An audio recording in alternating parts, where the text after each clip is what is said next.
Tetapi mereka, wal'iyadzubillah, mungkin ada penyakit hati yang takut tersaing. Hanya karena titel takut tersaing, hanya karena duit takut tersaing, sehingga mulutnya bungkam, mulutnya tertutup untuk membicarakan tentang ahlul baitnya Nabi Muhammad. Saya mau tanya masyarakat Banjar, ada apa tidak manusia macam begini? Ada apa tidak? Ada enggak kiai macam begini? Ada enggak kiai macam begini? Al-Habib Rizik bin Syihab beliau mengatakan, kalau ada kiai macam ini, imanuhum fi amlobihim, imannya ada di dalam amplopnya.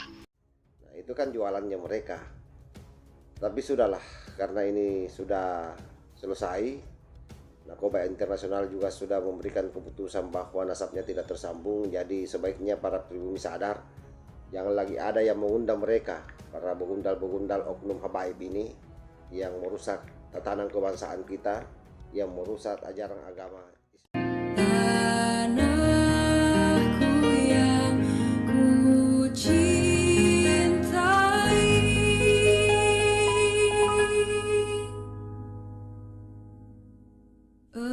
engkau ku hargai.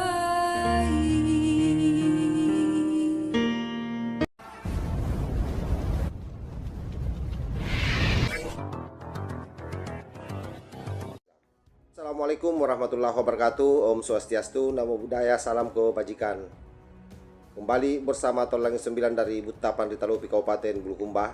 Satu video yang akan saya tampilkan ini adalah merupakan murid daripada Bung Rizik Syihab.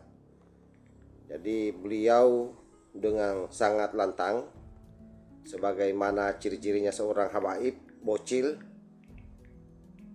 membangun narasi provokasi pada umat, dan sepertinya ini di Banjarmasin lokasinya pada saat dia ceramah. Dia mengatakan bahwa seharusnya doktrin-doktrin yang terkait soal bagaimana mencintai suriat Rasulullah itu dilakukan oleh para pendakwah, ulama-ulama, kiai-kiai. Tetapi karena bisa jadi mereka tidak melakukan itu karena iri, dengki, dan seterusnya. Dan bahkan dia mengatakan bahwa yang seperti itu adalah merupakan keimanannya ditakar dengan seberapa tebal amplopnya, sebagaimana katanya pesannya gurunya Bung Rizik Syihab. Cintai para habaib, agungkan para habaib, muliakan para habaib. Seharusnya kalau bicara semacam ini, bukan saya sebagai ahlul bait, bukan kami anak cucunya Nabi yang pantas untuk membaca ini, yang pantas untuk mengutarakan kalimat ini, tetapi yang pantas untuk mengatakan para antum semuanya ini, para kiai, para tuan-tuan guru yang harus menyampaikan tentang ahlul bait Nabi Muhammad. Lakinnahum, tetapi mereka, wal'iyadzubillah, mungkin ada penyakit hati yang takut tersaing. Hanya karena titel takut tersaing, hanya karena duit takut tersaing, sehingga mulutnya bungkam, mulutnya tertutup untuk membicarakan tentang ahlul baitnya Nabi Muhammad. Saya mau tanya masyarakat Banjar, ada apa tidak manusia macam begini? Ada apa tidak? Ada enggak kiai macam begini? Ada enggak kiai macam begini? Al-Habib Rizik bin Syihab beliau mengatakan, kalau ada kiai macam ini, imanuhum fi amlobihim, imannya ada di dalam amplopnya. Nah, kalau amplopnya tebal, makin tebal imannya. Wal'iyadzubillahi min dzalik. Oleh karenanya jaga ahlul bait Nabi, cintai keluarganya Nabi Muhammad.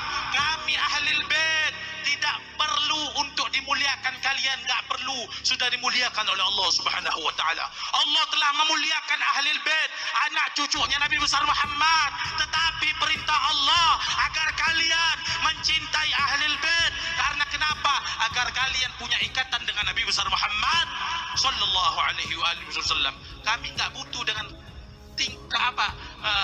kursi, kedudukan, kehormatan, gak butuh. Insya Allah telah dimuliakan oleh Allah Subhanahu wa taala.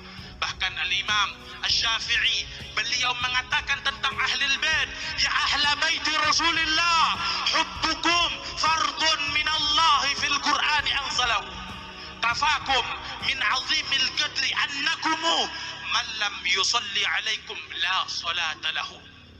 Imam Syafi'i yang mayoritas kita umat Islam memakai mazhabnya. Beliau berkata, wahai anak cucunya Nabi Muhammad, wahai anak cucunya Rasulullah, mencintai kalian adalah suatu kewajiban dari Allah Subhanahu wa taala. Mencintai kalian adalah suatu kewajiban fardu dari Allah yang Allah turunkan dalam Al-Qur'an. Kafakum min 'azimil qadri annakum man lam yusalli 'alaikum la salata lahu. Sudah cukup kemuliaan yang Allah berikan kepada para habaib, kemuliaan yang Allah berikan kepada ahlul bait, sehingga man lam yusalli 'alaikum la salata lahu. Orang yang sholat gak baca sholawat kepada anak cucu Nabi, orang yang sholat gak baca sholawat dengan anak cucunya Rasulullah, la salata lahu, sholatnya gak diterima. Jadi hati-hati, sekiranya kalau ada oknum, ada orang-orang yang membenci ahlul bait, ingin memisahkan ahlul bait, ingin memisahkan ahlul bait dengan Al-Quran, sehingga saking bencinya ketika tahiyat akhirnya dia tidak membaca salawat kepada ahlul bait, maka sungguh telah sia-sia solatnya. Gak ada manfaat solatnya, gak ada manfaat. Manfaatnya gak ada. La salata lahu, solatnya gak diterima. Mengapain lagi? Solatnya sudah tidak diterima. Untuk apa dia mengajarkan fulan bin fulan untuk kenal kepada Allah, tetapi dia benci kepada ahlul bait? Dusta, bohong. Kalau ada orang yang mengatakan saya cinta kepada ahlul bait, saya cinta kepada ahlul bait, tetapi memusuhi ahlul bait di belakangnya. Ceramah seperti ini bukanlah sesuatu yang baru atau bukan hal yang baru didengar. Artinya memang kelihatan semakin nyata, kelihatan bahwa mereka memang sangat takut kehilangan panggung-panggungnya.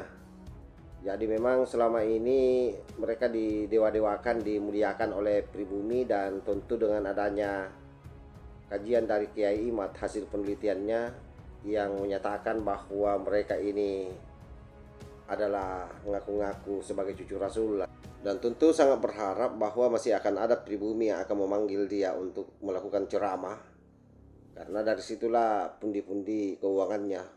Sekalipun di dalam ceramahnya tadi dia katakan bahwa dia sempat menyinggung soal Kiai Amplop, padahal sebenarnya dialah ustaz amplopnya yang sesungguhnya. Karena kalau misalnya dia betul-betul seorang yang menguasai ilmu agama, tidak akan mungkin dia berputar terus pada soal nasabnya. Artinya apa? Dengan model ceramah seperti itu berarti penguatan yang dia butuhkan. Dia hanya butuh diakui, dia hanya membutuhkan semacam pengakuan dari jamaahnya atau pengakuan dari umat Islam, sehingga para pribumi yang mendengar ceramahnya tidak peduli isinya, tapi hanya bagaimana berebut nanti berjabat tangan agar mendapat syafaat dari kakeknya, yaitu Rasulullah Shallallahu Alaihi Wasallam. Nah, itu kan jualannya mereka. Tapi sudahlah, karena ini sudah selesai.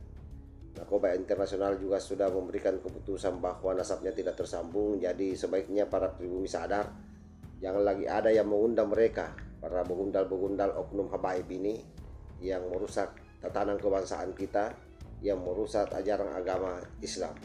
Karena kita tahu sendiri bahwa satu-satunya yang dinilai oleh Allah Subhanahu wa taala adalah ketakwaan itu sendiri, kealiman, adab, bukan soal nasab. Wallahul muwaffiq ila aqwamit thariq. Wassalamualaikum warahmatullahi wabarakatuh.